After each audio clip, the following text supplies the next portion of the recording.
नमस्कार दर्शक बंधु एटा देखुन आमर बारीर बगीचा आमर बगीचारे केते प्रकार गछ अच्छे देखुन माया गछ कदली गछ बढ़ल गछ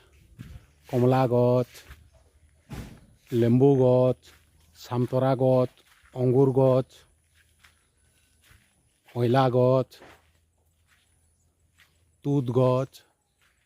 बहुत प्रकार गछ अच्छे आ देखुन एटा कमला गछ देखुन एटा कमला केन्ता फली देखुन एटा देखुन अमृतभंडा देखुन एटा अमृतभंडा भी बहुत एटा अच्छे एटा देखुन आम गछ भी अच्छे आमर घरर बगीचा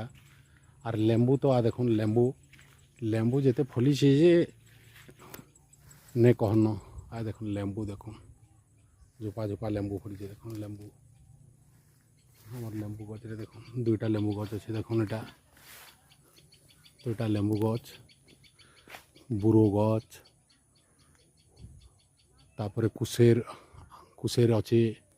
तापरे एटा तुत गछ अच्छे माया गछ अच्छे ए देखुन आमर बगीचा बहुत प्रकार गछ अच्छे सब प्रकार गछ एटा अच्छे फूल बगीचा रे फूल गछ भी अच्छे सेटा गोटे अलग ब्लॉक रे फूल गछ देखामी ए देखुन एटा तुत गछ माया गछ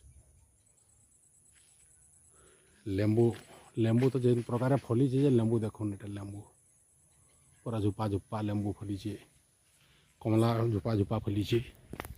ए देखुन कमला भी आमर बगीचा रे बहुत प्रकार गछ अच्छे मुझे जिते प्रकार गछ कहले हे प्रकार आर अधिका गछ न अच्छे ए देखुन एटा कमला गछ देखुन